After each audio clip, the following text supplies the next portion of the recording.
உங்களை முன்னேற்றும் நோக்கோடு பயணிக்கும் பசுமை 90.4 இனி என்றும் உங்களோடுதான்.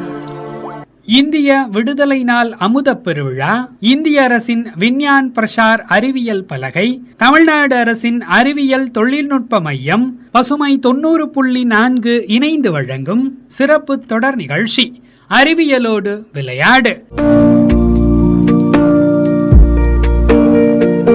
இது அறிவியல் உண்மைகளை எடுத்துக் கூறும் சிறப்பு தொடர் நிகழ்ச்சி. அத்தியாயம் 11. நிகழ்ச்சியில் உங்களோடு கவிவலவன். அக்கா, இன்னும் ஒரே ஒரு தோசை. இதோட 4 ஆச்சு. மெதுவா சாப்பிடு. அதான் மெதுவா சாப்பிடுன்னு சொல்றேன்ல, கேக்கலையா? விக்கல் எடுக்குதுல, தண்ணிய குடிக்க வேண்டியதானே? சொல்றேல, நான் தான் விக்கிட்டு இருக்கேன்ல, நீ மோந்து குடுத்தா என்ன? ஓ, உனக்கு இதெல்லாம் வேற பண்ணுவாங்களா? போய் மோந்து குடி. அப்படியா? இரு என்கிட்ட ஏதாவது வேலை சொல்லுவேல, அப்ப பாத்துக்கிறேன். போடா, நான் பாக்காததா? ஐயோ, இப்ப எனக்கு விக்குதே.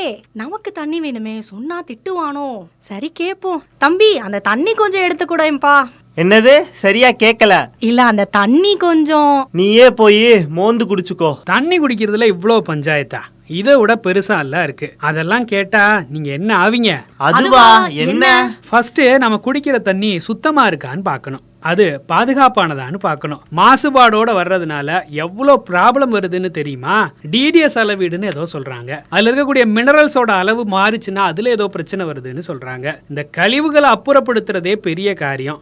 அது இந்த தண்ணியில கலந்து வருது. அதுல என்னெல்லாம் பிரச்சனை வருதுன்னு தெரியல. இதெல்லாம் சேர்ந்து குடிநீரை பாதிக்குது. இத பத்தி நமக்கு சொல்றதுக்காக வர்றாரு health science department professor doctor Rousseau அவர்கள். அனைவருக்கும் வணக்கம். இந்த வாய்ப்பை கொடுத்ததற்கு மிக்க மகிழ்ச்சி அடைகிறேன். இந்த சூழ்நிலையில இன்னைக்கு சுகாதாரமும் சுற்றுப்புறமும் ரொம்ப முக்கியமான ஒன்று. சயின்ஸே அதை பேஸ் பண்ணி தான் இருக்கணும். ஸோ நம்ம இன்னைக்கு செவ்வாய்க்கு போகிறோம், புதன், வேற்று கிரகங்களுக்கெல்லாம் சென்று கொண்டு இருக்கிறோம். ஆனால் நம்ம இருக்கிற கிரகம் எப்படி இருக்கு, பூமி எப்படி இருக்கு, save earth, that means save soil அப்படிங்கிறது முக்கியமான கான்செப்டா இன்னைக்கு கண்டிப்பாக நம்ம பார்க்க வேண்டிய சூழ்நிலை. நம்மளோட வாழ்க்கையில் ஒவ்வொரு நாளும் நிறைய பொருட்களை நம்ம பயன்படுத்துகிறோம். இந்த ஒவ்வொரு பொருட்களையும் எப்படி நம்ம அப்புறப்படுத்துகிறோம், பயன்படுத்திய பிறகு நம்ம எப்படி அப்புறப்படுத்துகிறோம், அதை எப்படி நம்ம சாலிட் வேஸ்ட், அதை எப்படி நம்ம டிஸ்போஸ் பண்ணுறோம் அப்படிங்கிறது ஒரு சேலஞ்சான விஷயமா தான் இருக்கு. முக்கியமாக என்ன அப்படின்னு பார்த்தீங்கன்னா, இன்னைக்கு ஃபர்ஸ்ட் நம்ம பயன்படுத்தக்கூடிய பொருள்களில் ரொம்ப இன்றியமையாத ஒன்று என்ன அப்படின்னா நீர். ஸோ நீர் வந்து ஒரு முதன்மையான ஒரு முக்கியமான ஒரு ஆதாரமான ஒரு பொருள். நம்மளுக்கு ஒவ்வொரு நாளும் வாட்டர் அப்படிங்கிறது முக்கியமான ஒன்று. ஸோ இதில் நிறைய பேருக்கு டவுட்ஸ் நிறைய இருக்கலாம். ஒரு மனுஷன் ஒரு நாளைக்கு எவ்வளோ தண்ணி குடிக்கணும் அப்படிங்கிறது உங்களுக்கு டவுட் இருக்கலாம் இல்லையா? சார் பேப்பரில் போட்டிருப்பாங்க, ஒரு நாளைக்கு ஒருத்தர் எவ்வளோ தண்ணி குடிப்பீங்க அப்படின்னு சொல்லி. என்ன பதில் வரும் உங்களுக்கு? ஒருத்தர் ஒரு நாளைக்கு எவ்வளோ வாட்டர் குடிப்பீங்கப்பா? 2 liters. பார்த்தாலே தெரியுது, சும்மா சொல்றேன். ரொம்ப ஒல்லியா இருக்கிறவங்க அப்படின்னா கம்மியாக குடிக்கிறாங்கன்னு அர்த்தம் கிடையாது. ஸோ யூஸ்வலாக என்ன அப்படின்னா, சம்டைம்ஸ் என்ன அப்படின்னா தேவையில்லாமல் நிறைய தண்ணியும் குடிச்சிடுறோம். டென்டேட்டிவ்லி சர்வசாதாரணமாக சொல்லிடுறோம், ஒரு நாளைக்கு எவ்வளவு லிட்டர், 1.5 லிட்டர் இல்ல 2 லிட்டர் அப்படிங்கறதெல்லாம் கிடையாது. எப்பப்போ உங்களுக்கு தாகம் எடுக்குதோ அப்ப கண்டிப்பா தண்ணி நீங்க குடிச்சுதாகணும். இல்லாட்டி அதனுடைய விளைவு ரொம்ப அதிகமா இருக்கும். தாகம் எடுக்காதப்பயும் தண்ணி குடிக்கல அப்படிங்கிற போது என்ன அப்படின்னீங்கன்னா, உங்க உடம்புல ஆட்டோமேட்டிக்கா உங்க கிட்னில ஸ்டோன் ஃபார்ம் ஆகலாம். அப்போ என்ன ஆகும் அப்படின்னா, கிட்னி ஸ்டோன் அப்படிங்கிறது அதனாலதான் வரும். நிறைய அதுல எக்கச்சக்கமா போட்டு குழப்பிக்கிடுவாங்க. சோ இந்த எங்களோட சப்ஜெக்டை பொறுத்தளவு, நான் சொல்லித்தர சப்ஜெக்டை பொறுத்தளவுல நிறைய வந்து என்ன அப்படின்னீங்கன்னா இந்த மாதிரி பிரச்சனைகள் தான் இருக்கும். ஃபர்ஸ்ட் வந்து ஒரு மனுஷனுக்கு ஒரு நாளைக்கு குடிக்க எவ்வளவு தண்ணி வேணும், அதை வந்து என்ன அப்படின்னா கரெக்டா சொல்லணும். அப்படின்னா யூஸ்வலா எல்லா இதுலயும் நீங்க பாத்துருப்பீங்க. அதே மாதிரி ஒவ்வொரு நாளும் நம்ம மற்ற பர்பஸுக்கு, மற்ற பயன்பாட்டுக்கு எவ்வளவு தண்ணி நம்ம பயன்படுத்தணும் அப்படிங்கிறது அடுத்த கொஸ்டின். முக்கியமா ஒரு இடத்துல நீங்க இருக்கிறீங்க, ஒரு வீட்டுல வந்து ஒரு 4 பேர் இருக்கிறீங்க, ஒரு 4 மெம்பர் ஹவுஸ், அதுல வந்து ஒரு நாளைக்கு அவங்களுக்கு எவ்வளவு தண்ணி வேணும் அப்படிங்கிறத கணக்கிடணும். இது எல்லாத்துக்கும் மேல என்ன அப்படின்னா, வாட்டர் சப்ளை பண்றவங்க இத என்ன பண்ணணும், கம்ப்ளீட்டா அவங்களுக்கு பூர்த்தி செய்யணும். ஒரு லோக்கல் பாடிஸ்காரங்க என்ன பண்ணணும், அவ்வளவு தண்ணியை அவங்களுக்கு கொடுக்கணும். இன்கேஸ் தண்ணி கொடுக்க முடியலன்னு வச்சுக்கோங்க, ஒருத்தருக்கு சராசரியா ஒரு நாளைக்கு ஏறக்குறைய ஒரு 135 லிட்டர் தண்ணி தேவைப்படுது அப்படின்னும் போது வர்ற தண்ணியே ஒரு 40 லிட்டர் தான். அப்படிங்கிற போது அவங்களோட டெய்லி வாழ்க்கையை எப்படி அவங்க சுத்தமா அவங்க பராமரிக்க முடியும் அப்படிங்கிற கொஸ்டினும் இருக்கு. அப்போ முக்கியமா என்ன அப்படின்னீங்கன்னா நம்மளோட வாட்டர் தேவைகள் அதிகமாகிக்கொண்டே போய்கிட்டு இருக்கு. இந்த வாட்டர் தேவையை நம்ம எப்படியெல்லாம் சரி பண்றோம் அப்படிங்கறத விட்டுட்டு நம்ம என்ன பண்றோம், நீர்நிலைகளை கண்ணாபின்னான்னு மாசு பண்ணிக்கிட்டு இருக்கோம். எப்படி மாசு பண்றோம் அப்படிங்கிற போது ஒவ்வொரு ஊர்லயும் பாத்தீங்கன்னா உங்க ஊர்களில் நீங்க பார்க்கலாம், இன்னைக்கு நம்ம பயன்படுத்தக்கூடிய அந்த கழிவு நீர்களை நம்ம எப்படி சேஃபா டிஸ்போஸ் பண்றோம், எப்படி அதை ட்ரீட்மெண்ட் பண்ணி நம்ம அதை பயன்படுத்துறோமா இல்ல அப்படியே டைரக்டா நீர்நிலைகளை கலக்கிறதுக்கு அனுமதிச்சிரோமா அப்படிங்கறத கொஸ்டின். இப்போ இவ்வளவு பேர் நம்ம படிக்கிறோம், பர்டிகுலர் கெமிஸ்ட்ரி ஸ்டூடெண்ட்ஸ் நிறைய இருப்பாங்க. எங்க கோர்ஸ் படிக்கிற எங்க பசங்களே என்ன அப்படின்னா கெமிஸ்ட்ரி படிச்சுட்டு வரவங்க தான். அப்போ உங்க கெமிஸ்ட்ரி படிக்கிறவங்களோட ரோல் வந்து ரொம்ப ரொம்ப முக்கியம். நிறைய நீங்க கண்ணாபின்னா போக வேணாம். பர்டிகுலரா என்ன அப்படின்னா உங்களோட ரோல் முக்கியமா ஒவ்வொரு நாளும் காலையில இருந்து பயன்படுத்தக்கூடிய நம்மளுடைய பொருட்கள், காஸ்மெட்டிக்ஸே எடுத்துக்கங்க, ஒவ்வொரு கெமிக்கல்ஸையும் எடுத்துக்கங்க, எல்லாமே அந்த வேஸ்ட் வாட்டர்ல தான் போகுது. ஒரு காலத்துல முன்னொரு காலத்துல நம்ம எவ்வளவு துணிகள்லாம் போடுறது கிடையாது. ஆனா இப்போ நிறைய துணிக போடுறோம். இந்த துணிகளை நம்ம சலவை செய்யறதுக்கு எவ்வளவு சலவை சோப்பு, அந்த பவுடர்ஸ், இதெல்லாம் பொடிகள்லாம் பயன்படுத்துறோம். அதெல்லாம் எங்க போகுது அப்படிங்கறது. ஆனா இது வரைக்கும் நம்ம அதை நல்லா பயன்படுத்தி இருக்கோம்.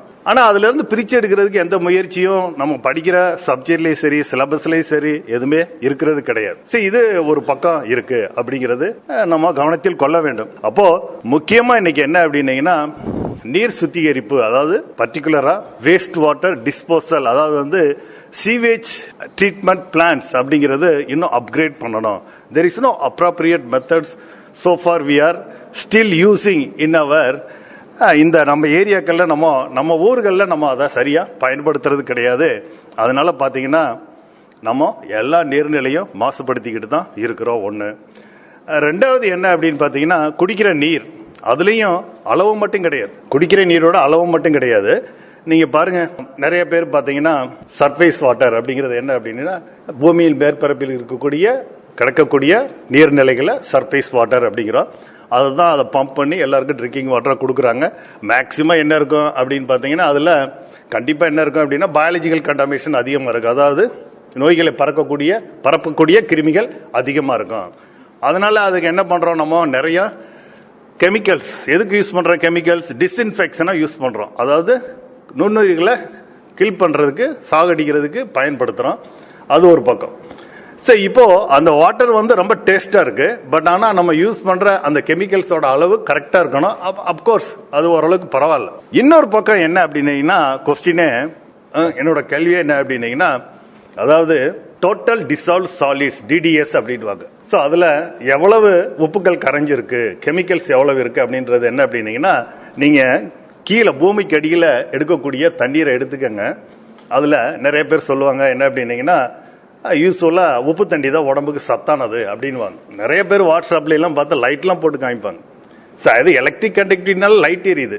பட் அந்த தண்ணியை குடிக்கிறதுனால எந்த வழியில நம்ம உடம்புக்கு ஹெல்ப்ஃபுல்லா இருக்கு அப்படின்னு நல்லா சயின்ஸ் தெரிஞ்சவங்க அண்டர்ஸ்டாண்ட் பண்ணிக்கிறாங்க. யூஸ்வலா நிறைய மினரல்ஸ் நம்ம குடிக்கிறதுனால நம்ம உடம்புக்கு கெடுதல் தான். ஒவ்வொரு மினரல்ஸும் தேவை. அதே சமயத்துல நீங்க நிறைய எடுத்துக்கிட்டீங்கன்னா என்ன ஆகும் அப்படின்னீங்கன்னா நிறைய உங்க உடம்புல பிரச்சனைகள் வரும். அதனாலதான் ஒவ்வொரு கெமிக்கல் அளவையும் ஒரு அளவா வச்சிருக்காங்க. இவ்வளவுதான் இருக்கணும் அப்படின்னு நம்ம அளவு வச்சிருக்கோம். சில சமயம் என்ன அப்படின்னு பாத்தீங்கன்னா நம்ம உடம்புக்கு தேவையான சோடியம் கண்டிப்பா தேவைதான், உப்பு சத்து கண்டிப்பா தேவை. ஆனா நிறைய உப்பு போயிடக்கூடாது. உப்பு நிறைய போகும்போது என்ன ஆகும், ஹைப்பர் டென்ஷன், அதாவது என்ன ரத்த அழுத்தம் அதிகமா வரும் அப்படின்னுவாங்க. சில சமயம் என்ன அப்படின்னா உப்பு கம்ப்ளீட்டா இல்லைன்னு வச்சுக்கோங்க. ஃபார் எக்ஸாம்பிள் அந்த DDS தான் எடுத்துக்கணும். DDS ரொம்ப கம்மியா இருக்கு. சோ அதுல இருக்க கரைஞ்சிருக்கக்கூடிய அந்த என்ன சொல்றது கெமிக்கல்ஸ் கம்மியா இருக்கு அப்படிங்கிற போது என்னாகும் அப்படின்னீங்கன்னா நம்ம பாடியில இருக்க சத்துக்களையும் எடுத்துட்டு என்ன பண்ணிரும், நம்ம பாடியை ரொம்ப வீக் ஆக்கும். சோடியம் குறையும் போது மசில்ஸ் எல்லாம் பெயின் எடுக்க ஆரம்பிச்சிடும். அப்ப என்ன அப்படின்னீங்கன்னா தேவையான சத்து இருக்காது. அதுல இன்னைக்கு பாத்தீங்கன்னா எதுக்கு நம்ம யூஸ் பண்றோம் அப்படின்னீங்கன்னா கிரவுண்ட் வாட்டர்ல அந்த கெமிக்கல், அதாவது என்ன சொல்றோம் அப்படின்னா இம்பியூரிட்டிஸ் எப்படி பிரிப்போம் அப்படின்னு பாத்தீங்கன்னா பர்டிகுலரா செட்டிலபிள் இம்பியூரிட்டிஸ், அப்புறம் என்ன டிசால்வ்டு இம்பியூரிட்டிஸ், அப்புறம் கொலாய்டல் இம்பியூரிட்டிஸ், இப்படிதான் பிரிப்போம். இந்த டிசால்வ்டு இம்பியூரிட்டிஸ் அப்படிங்கிறதுக்கு பாத்தீங்கன்னா nowhere there is no appropriate scientific invention so far we find out எதுவுமே கிடையாது. Instead of என்ன பண்றோம் நம்ம reverse osmosis system, that reverse osmosis system actually என்ன ஆகுது, சவ்வுடு பரவல் மூலம் பியூரிஃபை பண்றோம். அது ஒரு physical process, there is no reaction. அது என்ன பண்ணிடுது, கம்ப்ளீட்டா அப்படியே எடுத்துருது. ஸோ அதில் நீ டிடிஎஸை கால்குலேட் பண்ணுறீங்கன்னு வச்சுக்கோங்க, நீங்கள் பார்க்குறீங்க உங்கள் குடிக்கிற தண்ணியில் எவ்வளோ டிடிஎஸ் இருக்குன்னு பார்க்குறீங்க. அது வந்து யூஸ்வலாக பார்த்தீங்கன்னா 50 கிலோயோ 40 கிலோ இருக்கும்போது உடம்புக்கு நல்லதில்லை. இதை கான்ட்ரவர்சி பாருங்கள், நிறைய கான்ட்ரவர்சி நிறைய பேருக்கு. அதே மாதிரி நிறைய பேர் சொல்லுவாங்க 70க்கு மேலே போயிருச்சுனாலே உடம்புக்கு நல்லது அப்படின்னு சொல்லுவாங்க. அதுக்காக வேண்டி ஒரு மனிதன் எவ்வளவுக்கு மேலே டிடிஎஸ் இருக்கணும் அப்படிங்கிறத இன்னும் யாரும் கரெக்டாக சொல்ல முடியாது. ஒரு குடிக்கிற தண்ணியிலே இவ்வளவு பிரச்சனைகள் இன்னும் நம்ம கண்டுபிடிக்காம தான் இருக்கிறோம். ஆனா நம்ம என்னென்னமோ படிக்கிறோம் அப்படிங்கிறது தான். யாராவது கேட்டா ஒவ்வொருத்தரும் ஒவ்வொரு ஆன்சர் சொல்லுவாங்க. ஒருத்தர் சொல்லுவாரு 500 இருந்தா நல்லது, உடம்புக்கு நிறைய சத்து மினரல் வேணும், அப்பதான் போன் ஸ்ட்ராங்கா இருக்கும். இந்த மாதிரி கொஸ்டின்ஸ்லாம் நிறைய வரும். ஆனா what is the right one அப்படிங்கிற போது, அப்பார்ட் ஃப்ரம் மை எக்ஸ்பீரியன்ஸ், என்னோட டீச்சிங் எக்ஸ்பீரியன்ஸ்ல என்ன சொல்றேன், ஒரு 50 and 70 அதுக்குள்ள இருந்துச்சுன்னா இட் இஸ் குட் டிடிஎஸ். மோர் தென் 70 போகும்போது த டேஸ்ட் ஆட்டோமேட்டிக்கலி ரெடியூஸ், அப்படியே டேஸ்ட் ரெடியூஸ் ஆகும். அப்ப என்ன பண்ணா நீ நிறைய தண்ணி குடிக்க மாட்டேன்.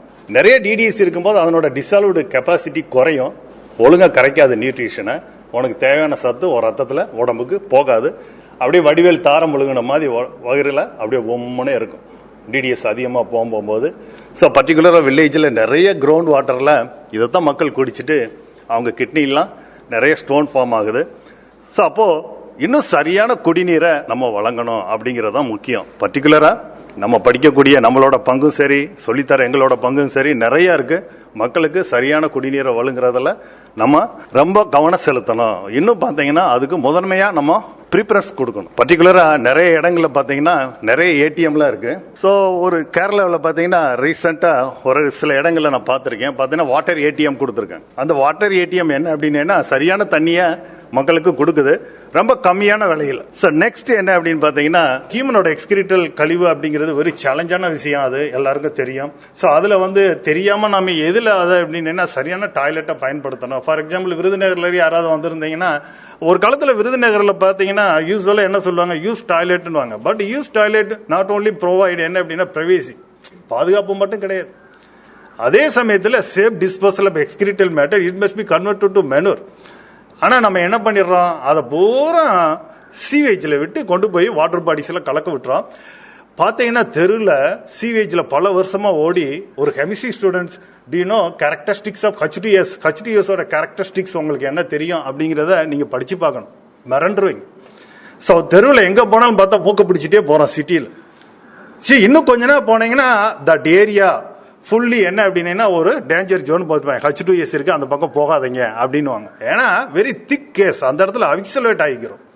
ஸோ அது நீங்க அதுக்கானதான் பார்த்தீங்கன்னா கடவுள் அதுக்கு ஒரு பேட் ஸ்மெல் கொடுத்துருக்க, உடனே மூக்க பிடிக்கிறோம். நீங்க மூக்க பிடிச்சாலும் அது என்ன ஆகும், உங்க மீக்கஸ் கண்ணு காதுக்குள்ள போய் உங்க லங்ஸ்ல போய் ஏறிக்கிறோம். ஏன்னா வெயிட்டஸ் கெஸ்ட் ரொம்ப வெயிட்டா இருக்கிறதுனால லங்ஸ்ல உட்காந்துக்கிறோம்.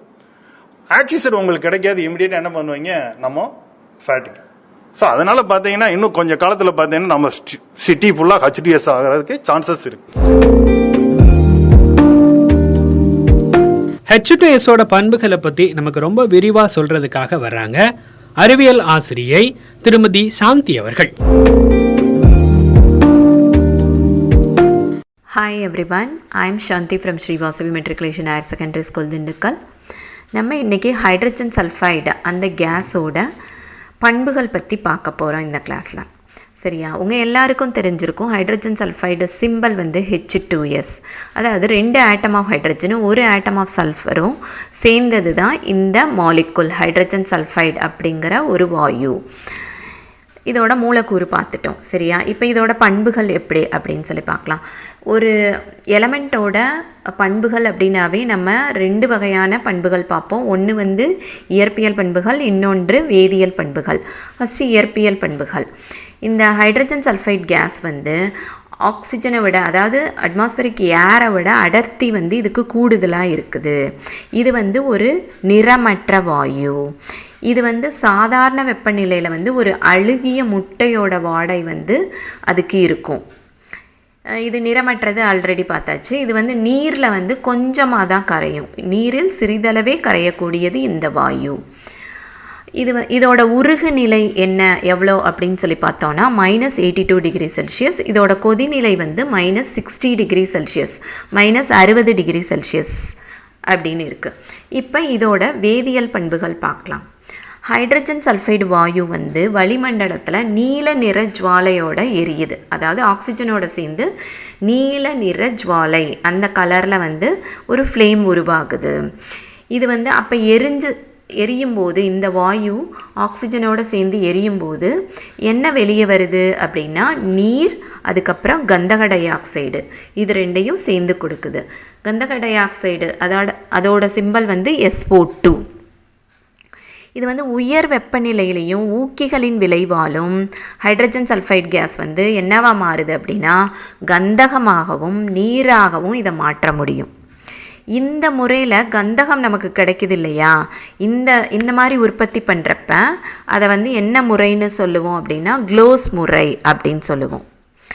இந்த வாயு அதாவது ஹைட்ரஜன் சல்ஃபைடு வாயு வந்து நீரில் கரையிறப்ப வந்து நமக்கு வந்து சல்ஃபியூரிக் ஆசிட் அதை வந்து கொடுக்குது, அந்த அமிலத்தை வந்து உருவாக்குது. இப்போ சாதாரண சூழ்நிலையில் வந்து இந்த அமிலம் வந்து நிலைச்சிருக்காது. அது ஏன் அப்படின்னா அதுக்கு ஒரு காரணம் இருக்குது. இது வந்து என்ன பண்ணும் அப்படின்னா நீரில் என்ன இருக்கும் நமக்கு தெரியும், ஆக்சிஜன் இருக்குது. அந்த ஆக்சிஜனோட சேர்ந்து தாக்கம் அடைஞ்சு இது என்ன பண்ணுதுன்னா நீரில் கரையாத கந்தகத்தை வந்து உருவாக்குது. அதுதான் இதோட காரணம். இது வந்து நிலைச்சி இருக்காததுக்குரிய காரணம் இதுதான். இப்போ இதனால் கொஞ்சம் நேரத்துக்கு அப்புறம் என்ன ஆகும் அப்படின்னா இது வந்து இந்த கரைசல் வந்து என்ன ஆகும், இந்த அமில கரைசல் வந்து மஞ்சள் நிற கலங்களாக மாறிடுது. சரியா, அது ஒரு ப்ராப்பர்ட்டி. H2S கேஸ் வந்து உலோகத்தோட ரியாக்ட் பண்ணி என்ன மாதிரி ப்ராடக்ட் கிடைக்குது அப்படின்னா இது உலோகம்னாவே நமக்கு தெரியும் அதில் அயான்ஸ் ப்ரெசண்ட்டாக இருக்கும், ப்ளஸ் மைனஸ் அயான்ஸ் இருக்கும் இல்லையா. அப்போ அந்த உலோக அயான்களோட சேர்ந்து இது உலோக சல்ஃபைடை உருவாக்குது.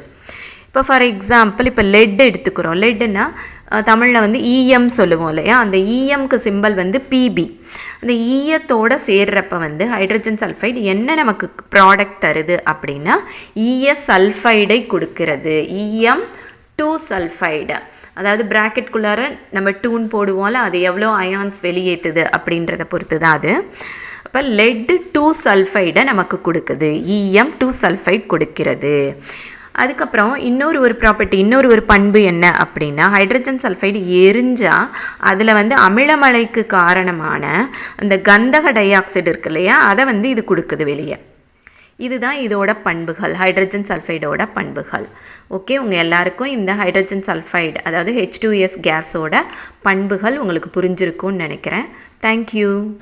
H2S கேஸ் பற்றின இவ்வளோ தகவல்களை நமக்காக பகிர்ந்துக்கிட்ட அறிவியல் ஆசிரியை திருமதி சாந்தி அவர்களுக்கு நன்றிகள்.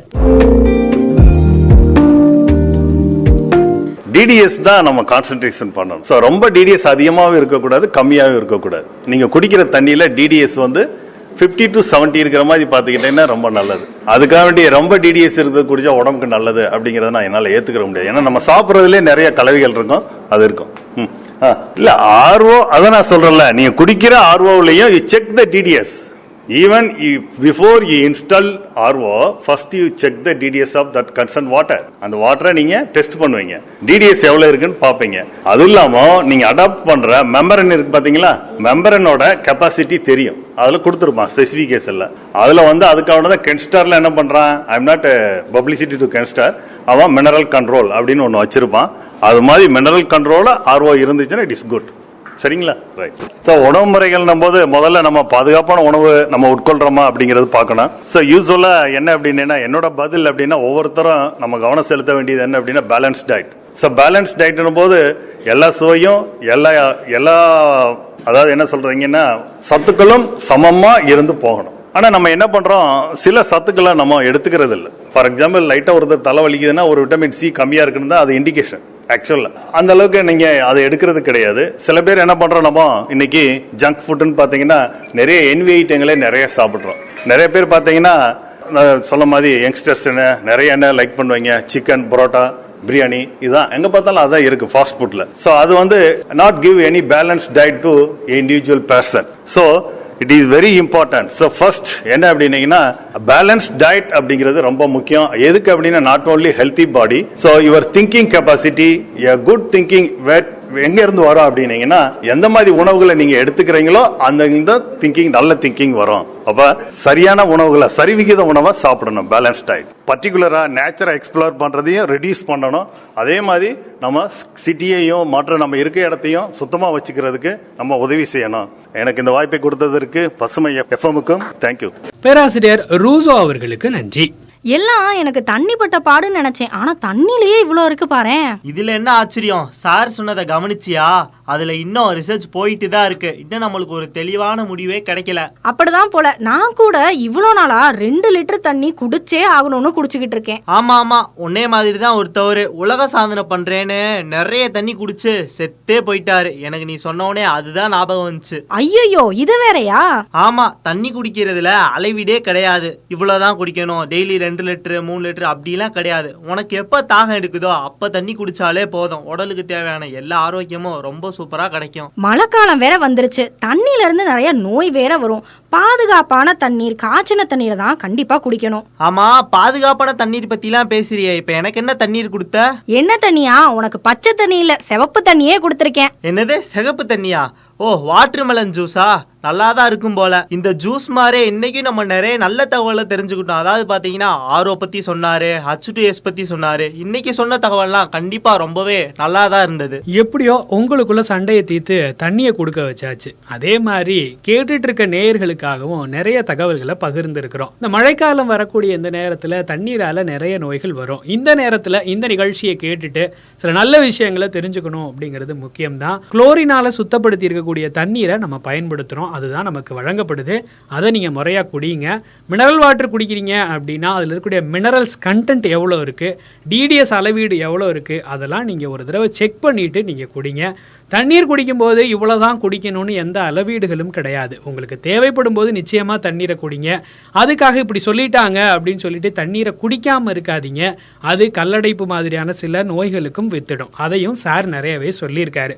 தண்ணீரை பத்தி இவ்வளோ தகவல்களை நம்ம இன்னைக்கு கேட்டு தெரிஞ்சிருக்கிறோம். இந்த நாள் நல்ல நாள். தேவையான அளவுக்கு தண்ணீர் குடிப்போம், தூய்மையான தண்ணீரை குடிப்போம். அறிவியலோடு விளையாடு, அறிவியலோடு விளையாடு. 1000 அறிவியலு அன்றாடத்துல கொட்டி கிடக்கு. 1000 அறிவியலு அன்றாடத்துல கொட்டி கிடக்கு. 1000 அறிவியலு அன்றாடத்துல கொட்டி கிடக்கு. குக்கருல கும்மாலும் போடுவது அறிவியலு, இருட்டலும் ஒளியாக மின்னுவது அறிவியலு. குக்கருல கும்மாலும் போடுவது அறிவியலு, இருட்டுல ஒளியாக மின்னுவது அறிவியலு. 1000 அறிவியலு அன்றாடத்துல கொட்டி கிடக்கு. 1000 அறிவியலு அன்றாடத்துல கொட்டி கிடக்கு.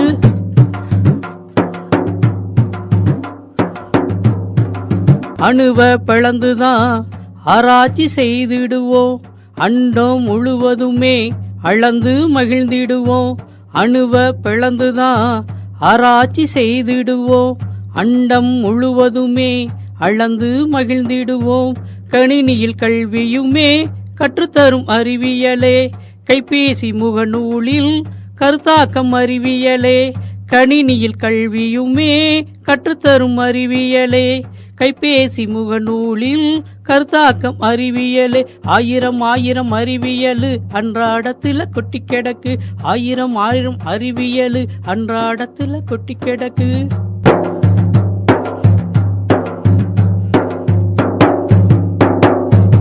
விவசாயம் செய்திடுவோம், விண்ணிலே பறந்திடுவோம். விவசாயம் செய்திடுவோம், விண்ணிலே பறந்திடுவோம். விளையாடுவோம் விளையாடுவோம், அறிவியலோடு விளையாடுவோம். விளையாடுவோம் விளையாடுவோம், அறிவியலோடு விளையாடுவோம். விண்ணிலே பறந்திடுவோம், விவசாயம் செய்திடுவோம். விவசாயம் செய்திடுவோம், விண்ணிலே பறந்திடுவோம்.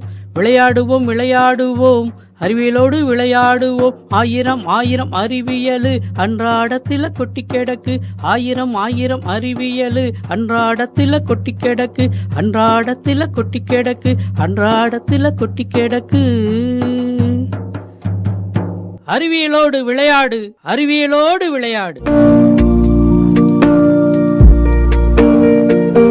இந்த அறிவியலோடு விளையாடு சிறப்பு தொடர் நிகழ்ச்சியை பத்தின உங்களுடைய கருத்துக்களை பசுமை வானொலி 90.4 H2/30 RM colony second cross Dindigul அப்படிங்கிற அட்ரஸ்க்கு எழுதி அனுப்பலாம். இல்லைன்னா 9486974747 அப்படிங்கிற நம்ம பசுமை வானொலியோட வாட்ஸ்அப் நம்பருக்கு அனுப்பலாம். இது இல்லாம பசுமை FM அப்படிங்கிற FB, இன்ஸ்டாகிராம், ட்விட்டர் பேஜ்கள்லயும் உங்களுடைய கருத்துக்களை நீங்க பகிர்ந்துக்கலாம். இன்னொரு நிகழ்ச்சியில உங்களை சந்திக்கும் வரை உங்களிடமிருந்து விடை பெறுவது உங்கள் அன்பு தோழன் கவிவலவன்.